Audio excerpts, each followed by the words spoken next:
we would now like to invite Group Editor Times Network and Editor-in-Chief of Times Now Navbharat, Navika Kumar, for a special fireside chat with the Honorable Minister.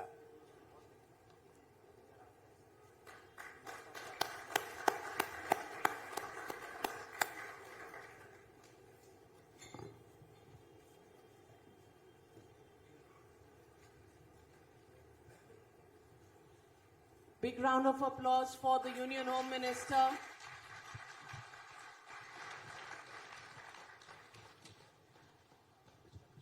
Amit Shah ji, आपने मेरे बिल्कुल मन के सवाल को शायद समझ लिया था, क्योंकि आपने कहा कि जब सत्ता में आए तो सबसे बड़ी उपलब्धि इस देश में रही जम्मू और कश्मीर का फ्यूचर, जिस तरह से 2019 में आपने बदला।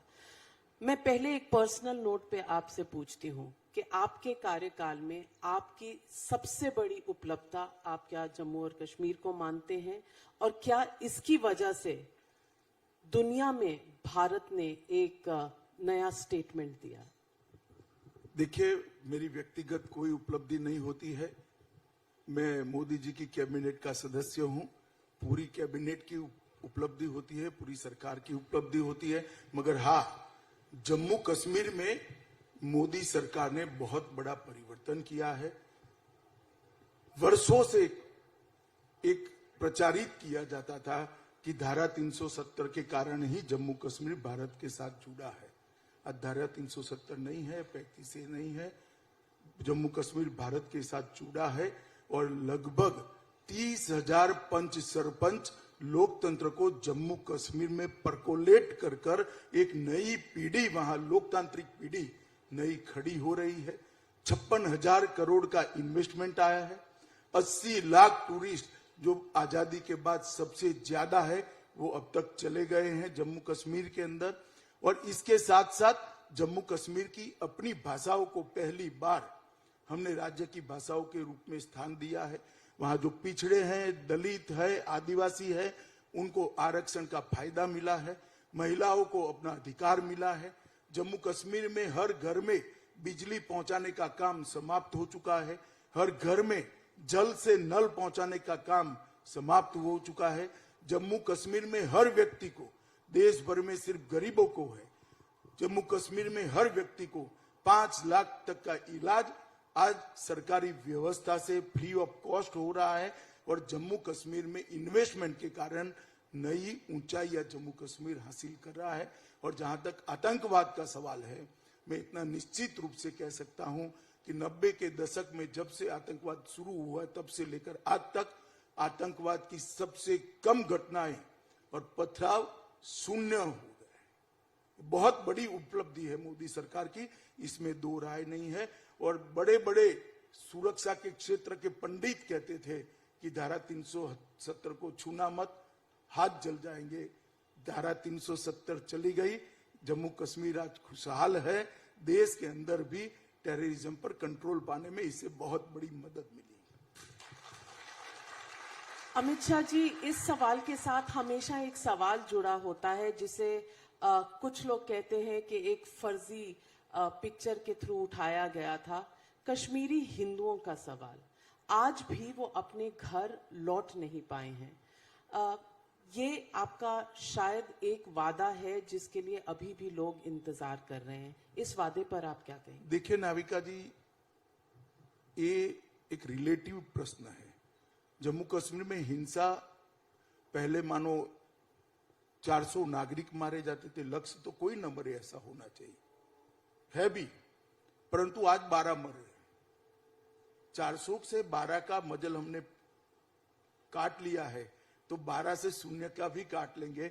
और जिस दिन ये होगा, सबके लिए अच्छा माहौल होगा। आज इन्वेस्टमेंट वहां जा रहा है, बाहर से ढेर सारे लोग रहने जा रहे हैं। मगर स्वाभाविक रूप से आतंकवाद की और आतंकवाद के पनाहगारों की जड़ें इतनी नीचे तक गई हुई है, उसको कंप्लीटली जड़ को उखाड़ने में एक समय लगेगा। हम ये समय के प्रोसेस में है। मैं विश्वास दिलाता हूं कि जम्मू कश्मीर में अब आतंक की जड़ों को हम फैलने नहीं देंगे और संपूर्ण जम्मू कश्मीर को आतंकवाद मुक्त कराने के लिए हम कटिबद्ध हैं। अमित शाह जी, किसी भी राजनीतिक दल के लिए शायद 5 साल का समय होता है जब समीक्षा होती है। वैसे तो चुनाव हर साल हर वक्त चलते रहते हैं भारत देश में, ऐसा कहा जाता है, लेकिन लोकसभा चुनाव जनरल इलेक्शंस 5 साल में एक बार आते हैं। आपके मैनिफेस्टो का सबसे बड़ा और सबसे कठिन परिश्रम और परीक्षा जो थी वो थी आर्टिकल 370 की, जिसे आपने कहा आपने बिल्कुल हटा दिया, और कुछ और ऐसे प्रॉमिसेस हैं जैसे यूनिफॉर्म सिविल कोड। इस पर अब क्योंकि 4 साल खत्म होने वाले हैं इस पर्टिकुलर इलेक्शन के बाद, इस पर बीजेपी की तरफ से और सरकार की तरफ से क्या रवैया रहेगा? क्योंकि यूनिफॉर्म सिविल कोड पर अब तक मुझे लगता है कि एक लॉ कमीशन, दूसरे लॉ कमीशन, एक सजेशन, दूसरा सजेशन चल रहा है। फैसला कब होगा? देखिए, यूनिफॉर्म सिविल कोड निश्चित रूप से भारतीय जनसंघ से लेकर भारतीय जनता पार्टी की हमारी यात्रा का, आज तक की हमारी राजनीतिक यात्रा का एक वादा रहा है देश की जनता से। और न केवल भारतीय जनता पार्टी, संविधान सभा ने भी देश भर के विधानमंडलों को और संसद को ये सलाह दी है कि जब भी उचित समय आए यूनिफॉर्म सिविल कोड इस देश में आना चाहिए, क्योंकि किसी भी पंथ निरपेक्ष राष्ट्र के लिए, राज्य के लिए धर्म के आधार पर कानून नहीं होने चाहिए। अगर राष्ट्र और राज्य पंथ निरपेक्ष है तो धर्म के आधार पर कानून कैसे हो सकते हैं? हर धर्म के मानने वाले के लिए एक कानून होना चाहिए जो देश के विधानमंडल और देश की संसद पारित करे। परंतु over a period of time सबने संविधान सभा के एक कमिटमेंट को भुला दिया। भारतीय जनता पार्टी के अलावे आज कोई पार्टी यूनिफॉर्म सिविल कोड के पक्ष में नहीं है, ना बोलते हैं। हाँ, हिम्मत कम होगी तो विरोध नहीं करेंगे, मगर ये नहीं कहेंगे कि हाँ लागू करिए, हम आपके साथ खड़े। हम लोकतंत्र के अंदर है, लोकतंत्र के अंदर एक स्वस्थ बहस जरूरी है। जब इतने सारे राजनीतिक दल का एक अभिप्राय हो और मेरे राजनीतिक दल का दूसरा अभिप्राय हो, मनसा चाहे कोई भी हो, वोट प्राप्त करने की हो या जो हो, मगर उनका एक अभिप्राय है कि यूनिफॉर्म सिविल कोड अभी नहीं लाना चाहिए, तो इस पर एक स्वस्थ और खुली बहस की जरूरत है। तो भारतीय जनता पार्टी ने जहां जहां भारतीय जनता पार्टी का शासन है वहां 3 राज्यों में अब तक, हिमाचल, उत्तराखंड और गुजरात में, हमने एक पैनल बनाया है और पैनल सुप्रीम कोर्ट के रिटायर्ड जज और हाई कोर्ट के रिटायर्ड चीफ जस्टिस की अध्यक्षता में बनाए हैं। और सारे दल, समाज जीवन के सारे लोग और सभी धर्म संप्रदाय के लोग उनके सामने अपना अपना पक्ष रख रहे हैं। उस पर जो एडवाइस आएगी इसके आधार पर हम काम करेंगे। और स्वाभाविक रूप से इस प्रकार के शिखर सम्मेलन और इंटरव्यू में भी इस पर एक स्वस्थ बहस छिड़ी हुई है, तो देश की जनता को भी मन बनाने में इससे बहुत बड़ा मदद मिलता है। भारतीय जनता पार्टी में अभी भी कहना चाहता हूं देश की जनता को कि यूनिफॉर्म सिविल कोड लाने के लिए अड़िग है, ऑफर है और हम लाकर रहेंगे, परंतु सारी लोकतांत्रिक चर्चाओं की समाप्ति के बाद। आर्टिकल 370 एब्रोकेशन में भी कोई आपके साथ नहीं था, लेकिन आप जब चल पड़े तो आपने कर दिखाया। यूसीसी पर कदम क्यों खींच रहे हैं? टाइम फ्रेम क्यों नहीं? देखिए, दोनों में अंतर है। आर्टिकल 370 जब संविधान में लाया गया तब ही हमारे संविधान निर्माताओं ने दूरदर्शिता के साथ इसको टेम्पररी आर्टिकल कर कहा था, टेम्पररी आर्टिकल। और उसी वक्त आप संविधान की बहस भी पढ़ लीजिए। हालांकि जब अंतिम समय इसको इनकॉर्पोरेट किया गया तब लंबी बहस नहीं हुई है, जो भी कारण रहे होंगे, परंतु संविधान की स्पिरिट थी कि हमेशा संविधान का हिस्सा नहीं रह सकता स्पेशल स्टेटस। एक समय चाहिए जम्मू कश्मीर को भारत के साथ अच्छे तरीके से मर्ज होने का। मुझे लगता है कि 70 साल बहुत बड़ा समय है, बहुत लंबा समय है, और इस पर बाकी सारे राज्यों को कोई टिप्पणी देने की जरूरत भी नहीं थी, क्योंकि स्पेशल स्टेटस एक ही राज्य में था और जम्मू कश्मीर के राज्यपाल ने हमें दरख्वास्त भेजी थी, जिसके आधार पर हमने ये निर्णय करा था। तो आर्टिकल 370 और कॉमन सिविल कोड को आप एक तराजू में रखकर नहीं सोच सकते, दोनों के बीच में मूलभूत अंतर है। तो यानी कि 2024 के मैनिफेस्टो में यूसीसी फिर रहेगा? देखिए वो तो समय तय करेगा। इसके पहले हो सकता है देश के 2/3 से ज्यादा राज्य ही अपने यहाँ यूसीसी लगा दे, तो बाकी क्या बचा, फिर पार्लियामेंट को भी सोचना पड़ेगा। नहीं हुआ तो आप चिंता मत करो, 24 में हम ही आने वाले हैं, 24 में हम कर रखेंगे। अमित शाह जी, इसलिए कहा जाता है कि आप शायद इलेक्शन जीतने की एक मशीन लेकर चलते हैं, जो बीजेपी का इस वक्त कार्यकाल है, क्योंकि कोई भी पार्टी इतनी तैयार इलेक्शन के लिए नहीं होती जितनी बीजेपी होती है। बीजेपी में ऐसा कौन सा नुस्खा है कि इलेक्शन में एकदम तीव्र गति से निकल पड़ती है और कारपेट बॉम्बिंग शुरू कर दे? देखिए, हम जब भारतीय जनसंघ में थे तब ये तय था कि हमें कहीं सत्ता नहीं मिलनी है, कहीं दूर दूर तक सत्ता मिलने का सवाल ही नहीं था। हम हमारी आइडियोलॉजी लेकर निकले थे, लोग हमारा उपहास उड़ाते थे। हमारे कई ऐसे प्रत्याशियों को मिला हूं जिनकी जमानत जब्त न हुई, बच गई, तो उन्होंने पार्टियां दी थी। इस प्रकार की लड़ाई हम तो लड़े हैं, परंतु आपको जो दिखाई पड़ता है वो अलग प्रकार की। मैं आपको बताता हूं, भारतीय जनता पार्टी इलेक्शन में हमेशा, चाहे चुनाव हारने का हो, जीतने का हो, चाहे ग्राम पंचायत का हो, चाहे पार्लियामेंट का हो, इसलिए सबसे अलग दिखती है क्योंकि हम इलेक्शन को सिर्फ सत्ता प्राप्त करने का माध्यम नहीं मानते। इलेक्शन हमारे लिए हमारी आइडियोलॉजी को देश के हर व्यक्ति तक, हर मतदाता तक पहुंचाने का जरिया है। इलेक्शन के माध्यम से, इलेक्शन के प्रचार के माध्यम से हम देश के मतदाताओं का संपर्क करते हैं, सघन संपर्क करते हैं। हर एक नेता भारतीय जनता पार्टी का हमारी आइडियोलॉजी को, हमारे सरकार चलाने के एजेंडे को और सरकार की उपलब्धियों को लोगों तक पहुंचाने का प्रयास करता है और लोगों की दिक्कतों को भी जानने का प्रयास करता है। तो मैं मानता हूं कि लोकतंत्र के अंदर ये बहुत महत्वपूर्ण प्रक्रिया है, सभी पार्टियों ने करना चाहिए। अब कोई करे न करे, हम तो कर ही रहे हैं। हम इलेक्शन में इतना जरूर प्रयास करते हैं कि हर मतदाता तक हमारा कोई न कोई कार्यकर्ता हमारी आइडियोलॉजी, हमारा सरकार चलाने का एजेंडा, हमारा घोषणा पत्र और हमारी उपलब्धियों को लेकर पहुंचे। इसके कारण शायद आपको लिखता होगा कि हम इलेक्शन में बहुत एग्रेसिव जाते हैं। एग्रेशन सत्ता प्राप्त करने का नहीं है, एग्रेशन जनता से संपर्क का है, हमारी आइडियोलॉजी को, हमारे विचारों को जनता तक पहुंचाने का। लेकिन विपक्ष के लोग कहते हैं कि बीजेपी के दो भाई ईडी और सीबीआई, क्योंकि जब चुनाव आते हैं तो दोनों एजेंसीज लग जाती हैं विपक्षी नेताओं के पीछे, और ये एक फॉर्मूला है बीजेपी के लिए इलेक्शन जीतने का।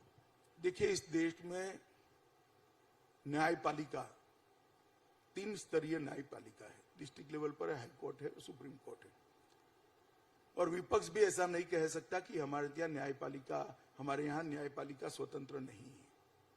सबको, जिसको ग्रीवेंसीज है उसने न्यायपालिका में जाना चाहिए, अगर गलत है तो, और अगर सही है तो कार्यवाही भी होनी चाहिए।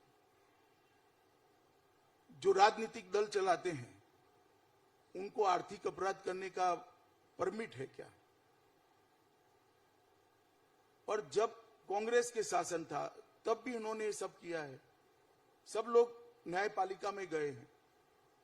मैं अभी भी एक बात स्पष्टता के साथ करना चाहता हूं कि ये दोनों एजेंसियां स्वतंत्र रूप से काम कर रही है और किसी को भी इस पर ग्रीवेंसीज है वो न्यायपालिका में जाने के लिए स्वतंत्र है, परंतु इसको राजनीतिक कलर से नहीं देखना चाहिए। अमित शाह जी, सवाल ये इसलिए उठता है क्योंकि अभी गुजरात में चुनाव है। गुजरात में एक तरफ कांग्रेस पार्टी है जो हमेशा बीजेपी के समक्ष खड़ी होती थी, और एक तरफ अब एक नई एंट्री की है एक पार्टी ने, और वो कह रही है कि क्योंकि पंजाब में उसकी जीत हुई थी तो बीजेपी घबराई हुई है, इसीलिए रोज नए वीडियो जारी कर रही है। मैं आम आदमी पार्टी की बात कर रही हूँ। सवाल ये है कि क्या आपकी जो कंपटीशन है गुजरात में वो कांग्रेस के साथ है या आम आदमी पार्टी के साथ? देखिए, जहां तक वीडियो जारी करने का सवाल है, उसमें सवाल आपने ये पूछना चाहिए था एज अ जर्नलिस्ट कि वीडियो सही है या गलत है। नहीं, वो पूछे हैं क्यों जारी कर रहे हैं, वो कोई सवाल है? भाई, जिन लोगों का आपत्ति है पहले ये कहे कि वीडियो सही है या गलत है। अगर सही है तो आपको जवाब देना है, मुझे नहीं देना है, उनको जवाब देना है कि जेल मंत्री जेल में जाने के बाद भी आप उसको बर्खास्त नहीं करते हो और जेल में बैठकर वो इस प्रकार की सुविधाओं का उपभोग करते हैं। तो जवाब किसको देना है? मेरी पार्टी को नहीं देना है। जिनके जेल मंत्री जेल में है उनको देना है, और आज भी वो जेल मंत्री है। मैंने तो इतने लंबे सार्वजनिक जीवन में कभी नहीं देखा कि कोई पार्टी जेल में जाने के बाद भी मॉरल ग्राउंड पर अपने मंत्री का इस्तीफा ना दे, और सारा मीडिया चुप है।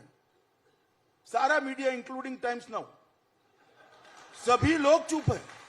मेरी समझ में नहीं आता क्या हो गया आप लोगों को, और उल्टा सवाल आप मुझे पूछ रही है। अमित शाह जी, शायद आपने टाइम्स नाउ की डिबेट्स नहीं देखी, मैं आपको क्लिपिंग भेजूंगी, आप व्यस्त रहे होंगे। ठीक है, एक आध बार कर लिया। मैं जनता की तरफ से एक सवाल आपसे पूछती हूँ। आप कह रहे हैं उन्हें जवाब देना है, वो कह रहे हैं आप उन पर सख्ती कर रहे हैं, इसमें जनता कहाँ है?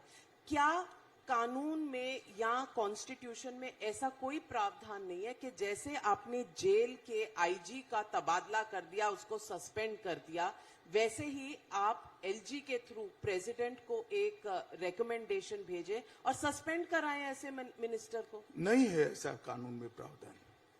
ये कानून जब बने, संविधान जब बना, तब संविधान निर्माताओं ने ऐसी कल्पना ही नहीं की थी कि कोई इतनी निर्लज्जता से इस्तीफा नहीं देगा।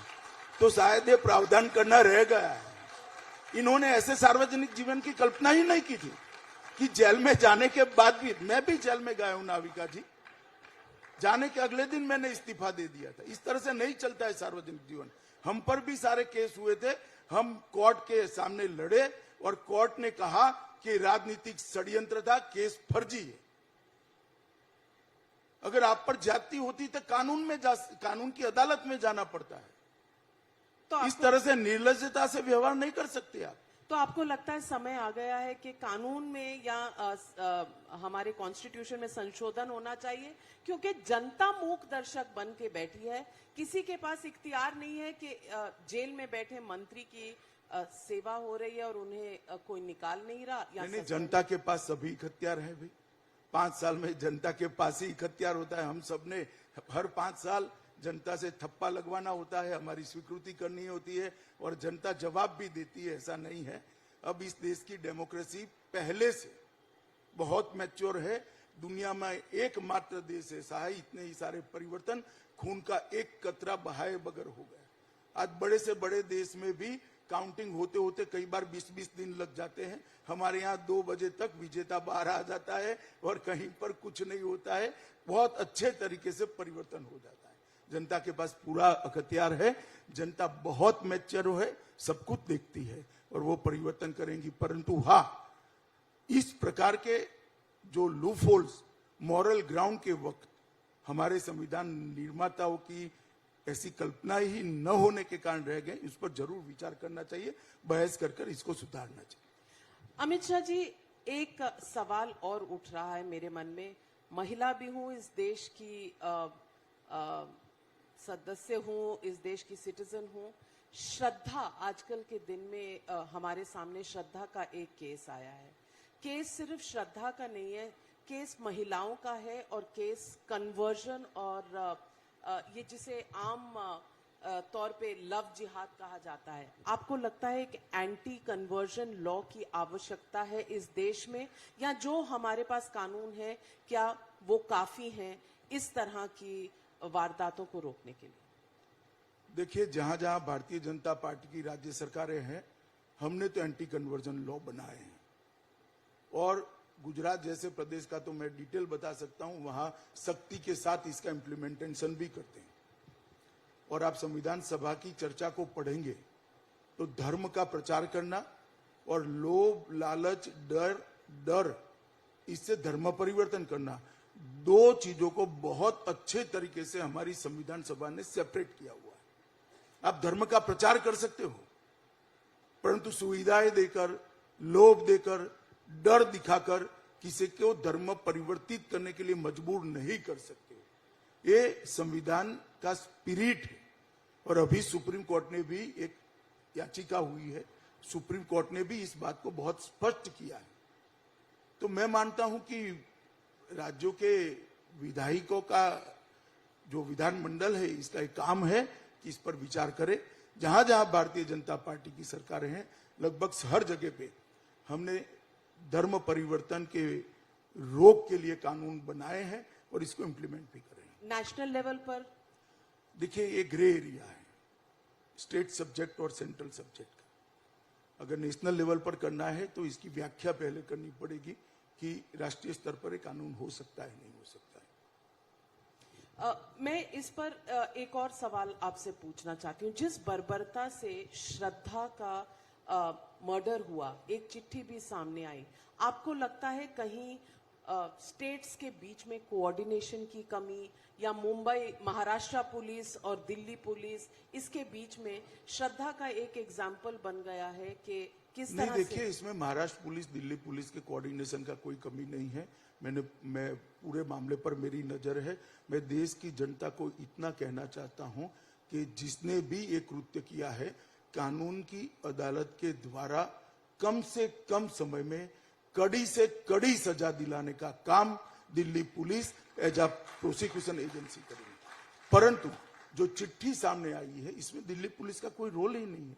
महाराष्ट्र सरकार के थाने में श्रद्धा ने एक चिट्ठी दी थी कि मेरे शरीर के टुकड़े टुकड़े कर कर फेंक देना और मार देने की मुझे धमकी दी जा रही है। मेरा गला घोंट कर हत्या का प्रयास भी किया गया। उसके बाद में वहां एक्शन नहीं हुआ। कल महाराष्ट्र के उप मुख्यमंत्री और गृह मंत्री देवेंद्र फडणवीस जी ने कहा है इसकी जांच होगी और जो कोई भी लोग इस पर जिम्मेदार होंगे, उस वक्त महाराष्ट्र में हमारी सरकार नहीं थी, मगर जो कोई भी लोग इस पर जिम्मेदार होंगे, अफसरों की बात कर रहा हूं मैं, इन पर कड़े कदम उठाए जाएंगे और कठोर कार्यवाही भी होगी। परंतु जहां तक ये जघन्य कृत्य का सवाल है, एक क्षण के लिए भी भारतीय जनता पार्टी की मोदी सरकार इसको सहन नहीं कर सकती। सबसे कम समय में सबसे कठोर सजा कोर्ट के माध्यम से दिलाने का काम हम करेंगे। अमित शाह जी, चुनाव चल रहे हैं, हिमाचल में वोट डल चुके हैं और गुजरात में सभाएं आपकी भी चल रही हैं, आदरणीय नरेंद्र मोदी जी प्रधानमंत्री जी की भी चल रही हैं, लेकिन कहीं ना कहीं राहुल गांधी जी बहुत नजर नहीं आ रहे। मैं आपसे पूछना चाहती हूँ, आपकी कंपटीशन में आपको कांग्रेस से ज्यादा कंफर्ट रहता है या अन्य पार्टियों से? देखिए, मेरा मानना है कि वहां स्पर्धा भारतीय जनता पार्टी और कांग्रेस के साथ है। आम आदमी पार्टी का वहां पर जो गुजरात की जनता का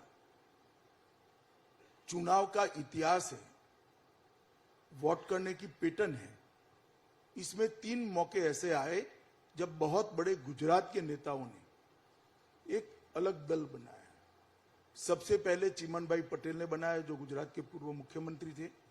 उसके बाद में शंकर सिंह वाघेला ने बनाया, वो भी गुजरात के पूर्व मुख्यमंत्री थे। और उसके बाद केशुभाई पटेल ने बनाया, जो गुजरात के पूर्व मुख्यमंत्री।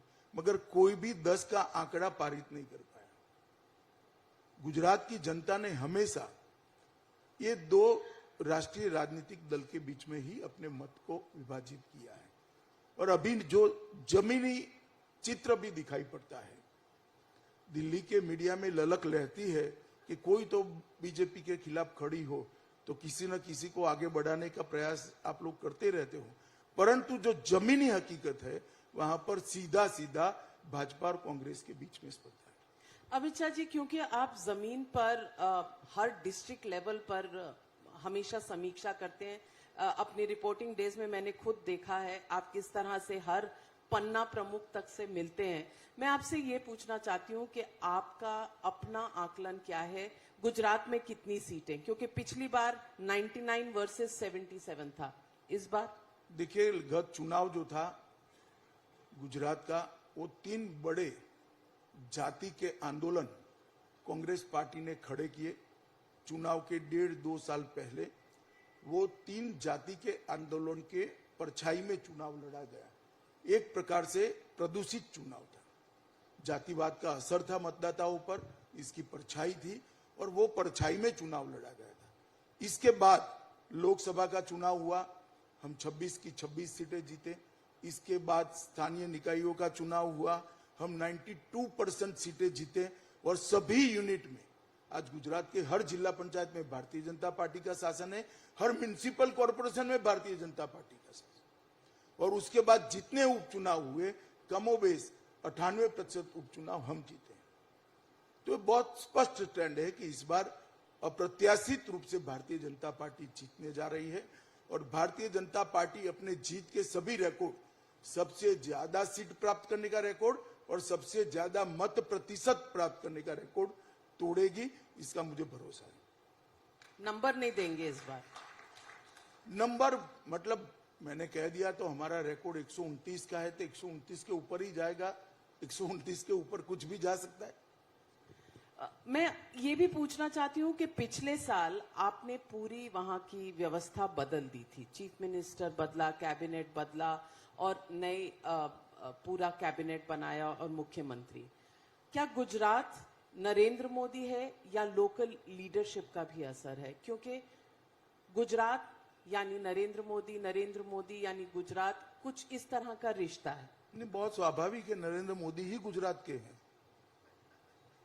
नरेंद्र मोदी लोकल लीडरशिप नहीं, लोकल लीडरशिप का बहुत महत्व होता है, वो ही सरकार चलाते हैं, परंतु स्वाभाविक रूप से नरेंद्र मोदी गुजरात के हैं। नरेंद्र मोदी जी की सरकार ने, केंद्र सरकार ने गुजरात के लिए बहुत कुछ किया है और लोकल सरकार ने भी, गुजरात की राज्य सरकार ने भी बहुत अच्छे तरीके से काम किया है।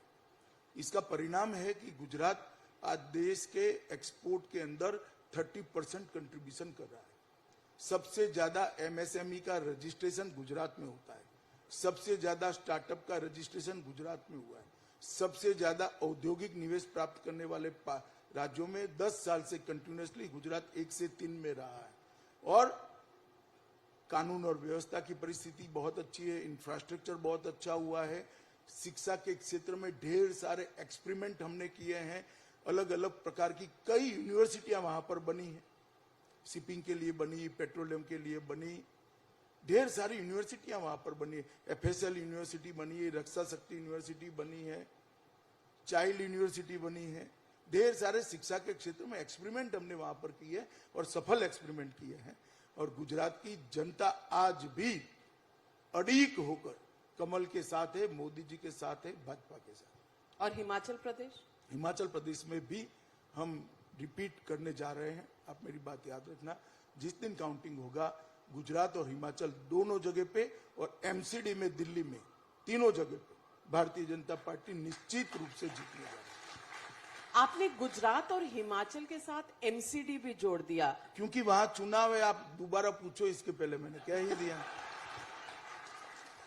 तो इसीलिए मैं पूछना चाहती हूँ, चाहे वो राष्ट्रीय चुनाव हो, चाहे वो स्टेट के चुनाव हो, चाहे वो एमसीडी के चुनाव हो, आपका हर तरफ पूरा का पूरा अग्रेशन रहता है।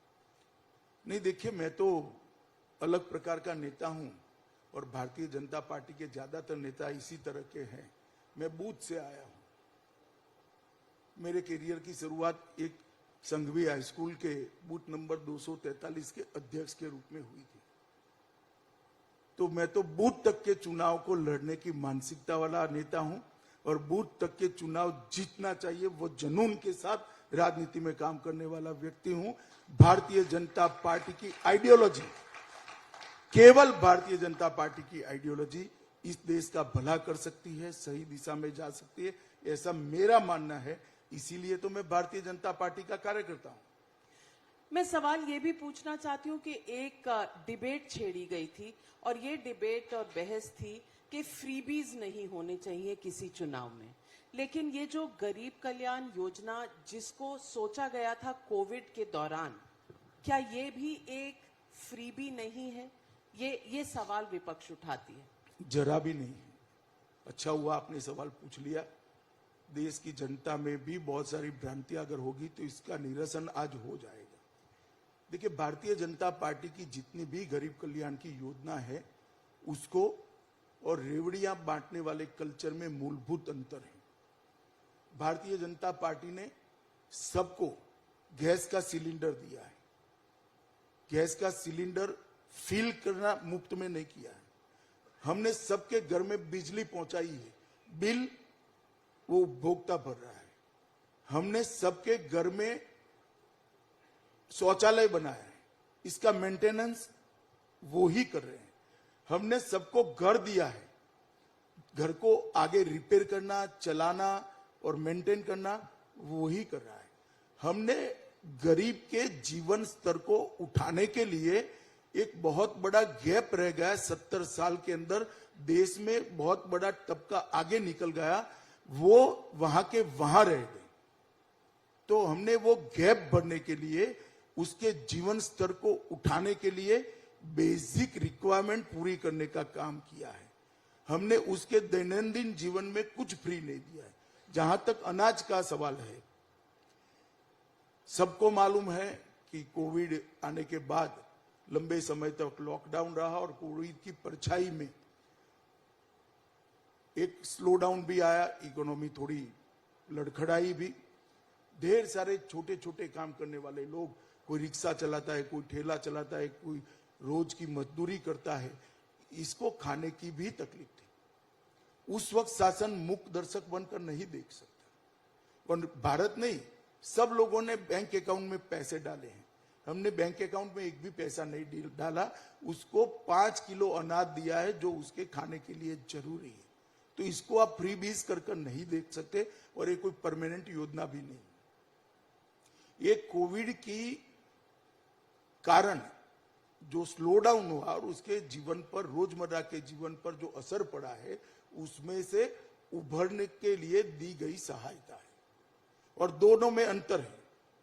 अब कोई ये कहता है कि हम बिजली का बिल माफ कर देंगे, कोई कहता है हम ये मुफ्त कर देंगे, ये मुफ्त कर देंगे। अब वचन देते देते वहां तक पहुंचे कि गुजरात का बजट 2,42,000 करोड़ का, 42,000 करोड़ का है, और वादे हो गए 3,60,000 करोड़। अरे भाई, अभी का खर्चा कहां गया? तनख्वाह करनी, ये करना है, वो। अब 2,42,000 करोड़ को आपको 3,62,000 करोड़ करना है, तो नई 3,62,000 करोड़ का रेवेन्यू जनरेट करना पड़ेगा। कहां से करोगे? इसका कोई हिसाब नहीं, बोलते ही जा रहे हैं। तो इस गरीब कल्याण योजना में जो आप चावल, गेहूं सब दे रहे हैं, इसका भी तो बजट पर असर होगा। 3 लाख करोड़ निश्चित रूप से होगा, मगर वो एक निश्चित कालखंड के लिए, निश्चित सर्कमस्टेंसेस के कारण दी गई योजना है, स्टेट पॉलिसी नहीं है।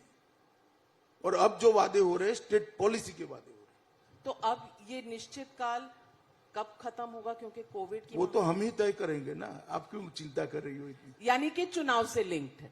जरा भी नहीं।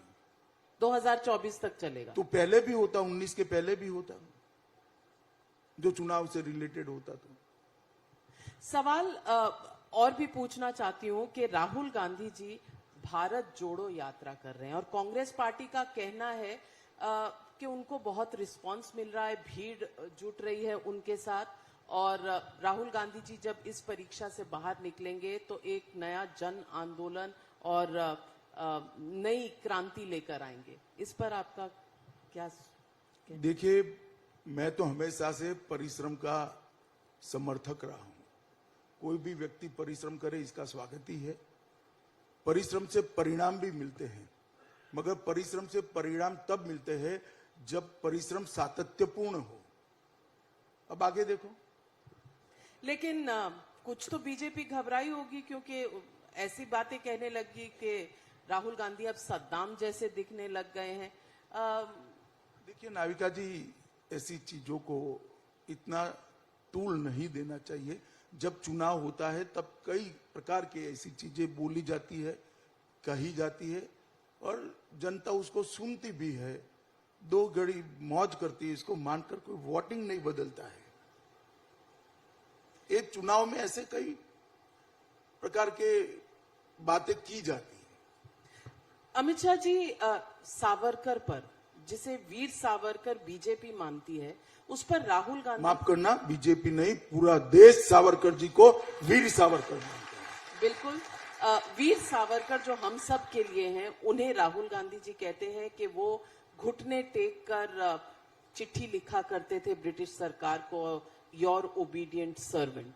और इसके ऊपर बीजेपी ने गांधी जी की भी एक चिट्ठी निकाली। मैं पूछना चाहती हूं कि हमारे इतिहास का जो इस तरह से रोज डिबेट होता है पॉलिटिकल पार्टीज के बीच में, इसको एक ही बार सेटल नहीं करना चाहिए? सेटल करने की कोई जरूरत नहीं है, सेटल ही है। ये वीर और अकेले सावरकर और वीर सावरकर का जो अंतर है ना, वो अगर समझ ले तो सेटल है। ये कोई पद्मश्री, पद्म विभूषण, इवन भारत रत्न नहीं है जो देश की सरकार ने दिया है। 130 करोड़ लोगों ने सावरकर जी की देशभक्ति को वीर नाम से सम्मानित कर कर आजीवन एटर्नल तरीके से उसके नाम के साथ जोड़ा है, तब कोई वीर सावरकर बनता है। और ये जो लोग आज टिप्पणियां कर रहे हैं, 10 दिन सावरकर जी जहां 10 साल रहे वो जेल की कोठरी में रहकर बताएं। और समंदर के अंदर 600 किलोमीटर दूर से एक जहाज के अंदर से कूदकर आजादी के लिए जान दे देने का, आजादी के लिए जिंदा रहने का जो जज्बा था, इसके 10% भी किसी में हो तो सावरकर जी पर टिप्पणी करे। और देश में सबसे पहला प्रतिबंध अगर किसी पर लगाया अंग्रेजों ने, सबसे पहला प्रतिबंध लगाया तो सन 57 का स्वातंत्र समर उस पुस्तक पर, सावरकर के पुस्तक पर लगाया। सावरकर जी की पर टिप्पणी और इतनी भद्दी और ओछी टिप्पणी करने का अधिकार किसी को नहीं है। ये तो जब जाएंगे जनता के सामने तब जनता बताएगी उनको कि सावरकर जी के लिए बोलने का क्या मतलब होता है। मेरे जैसे कई लोग जीवन में सभी प्रकार के लक्ष्यों को छोड़कर वीर सावरकर के नक्शे कदम पर देश की सेवा करने के लिए आगे बढ़े। सावरकर जी के लिए इस प्रकार की ओछी बात करना किसी को शोभा नहीं देता है। लेकिन क्या ये रिएक्शन नहीं है, क्योंकि बीजेपी भी बार बार निशाना साधती है जवाहरलाल नेहरू पर, वो भी देश के पहले प्रधानमंत्री थे। देखिए, दोनों में अंतर है। जवाहरलाल नेहरू एक राजनीतिक दल के अध्यक्ष रहे, आजादी के बाद प्रधानमंत्री रहे, और उनकी लेगेसी को एक पार्टी आज तक भुनाती रहती है। सावरकर जी ना प्रधानमंत्री रहे, ना कोई राजनीतिक दल उनका चुनाव लड़ा है। दोनों के बीच में अंतर है। सुभाष बाबू और जवाहरलाल जी के बीच में अंतर है। जब मैं राजनीति में आता हूं तो मुझे लोगों की टीका टिप्पणियों सुनने की सहनशीलता रखनी चाहिए। क्यों ना करे लोग आरोप? मेरे व्यक्तिगत जीवन पर भी आरोप कर सकते हैं, कपड़े पर भी कर सकते हैं, बोलचाल की भाषा पर भी कर सकते हैं, और करते भी है। जब आप राजनीति के अखाड़े में आते हो तो अलग बात है। सावरकर जी इस देश के, पूरी देश ने जिसकी देशभक्ति को सर्टिफाइड किया है, स्वीकारा है, सम्मान किया है, ऐसे निसंदेह देशभक्त है। इस पर इस प्रकार की ऊंची बातें नहीं करनी चाहिए। अमित शाह जी, आपके अनफिनिश्ड एजेंडा पर वापस लौटती हूँ, क्योंकि कुछ ऐसे प्रोमिसेस किए थे जिसमें एनआरसी और सीएए था। क्या अब ये ठंडे बस्ते में? कुछ ठंडे बस्ते में ही है। सीएए देश का कानून है, अब इसमें कोई बदलाव नहीं हो सकता। हमें रूल्स बनाने हैं। कोविड के अप्स डाउन के कारण इसको रखा था। कोविड अब समाप्त होने को आया है। मैं आज इतना जरूर कह सकता हूं कि सीएए का इम्प्लीमेंटेशन नहीं होगा, ऐसा स्वप्न देखने वाले भूल कर रहे हैं। सीएए वास्तविकता है और इस देश का कानून है। एक और बड़ा मुद्दा है जो इस देश में और देश की कोर्टों में चल रहा है, प्लेस ऑफ वर्शिप एक्ट 1991। इसके बारे में मैं पूछना चाहती हूँ, क्या ये कोर्टों के थ्रू ही जाएगा, जिस तरह से अयोध्या की पूरी लड़ाई कोर्टों के थ्रू गई थी, या इस पर सरकार कोई संशोधन ला सकती है? नहीं, देखिए, मामला कोर्ट में है। मेरी कोई टिप्पणी करने का तुक नहीं रहता है, बचता नहीं है कोई तुक, क्योंकि अयोध्या के जजमेंट के बाद अभी जो विवाद सामने आए हैं उसमें 91 का कानून भी अपने आप में एक प्रकार से चैलेंज में है। मैं नहीं चाहता कि सार्वजनिक मंच पर इस पर मैं कोई टिप्पणी करूं, मगर मैं इतना जरूर कह सकता हूं कि हर कोई कानून अदालत की लीगल स्क्रूटिनी से पास होना चाहिए। अब किसी ने चैलेंज किया है, देखिए अदालत क्या करती है। लेकिन सरकार पार्लियामेंट में कुछ सरकार को भी नोटिस दिया है। सरकार अपना एफिडेविट हलफनामा दायर करेगी। अपना जो हमारा जो स्टैंड है वो हम जरूर बताएंगे। अमित शाह जी, आपने सीमाओं की बात और सुरक्षा की बात करी तो विपक्ष एक सवाल और उठाता है और चीन को लेकर ये सवाल उठाया जाता है। हाल ही के समय में कुछ ऐसे भी बयान आए कि नॉर्दर्न कमांड पूरी तरह से तैयार है, बस सरकार के इजाजत की जरूरत है। मैं पूछना चाहती हूं, आज देश के सामने ये जो बार बार सवाल उठाया जाता है कि कुछ ना कुछ लैंड चीन के पास है और हमारी सीमाएं शायद अब भी चीन के सामने पूरी तरह से अभी अपनी सुरक्षा में या अपनी पूरी बातचीत में चीन के साथ कंक्लूजन पर नहीं पहुंची। कोई कंफ्यूजन नहीं है। चीन के साथ हमारा सीमा का विवाद बरसों पुराना है, जवाहरलाल जी की लेगेसी से है। और आज सवाल कौन उठा रहा है? जिनके समय में चीन में 1 लाख एकड़ से ज्यादा भूमि चली गई, वो उठा रहे हैं क्या? उनको तो इतिहास पढ़ना चाहिए। मगर जहां तक भारतीय जनता पार्टी की नरेंद्र मोदी सरकार का सवाल है, हम कटिबद्ध है। ये सार्वभौम राष्ट्र है।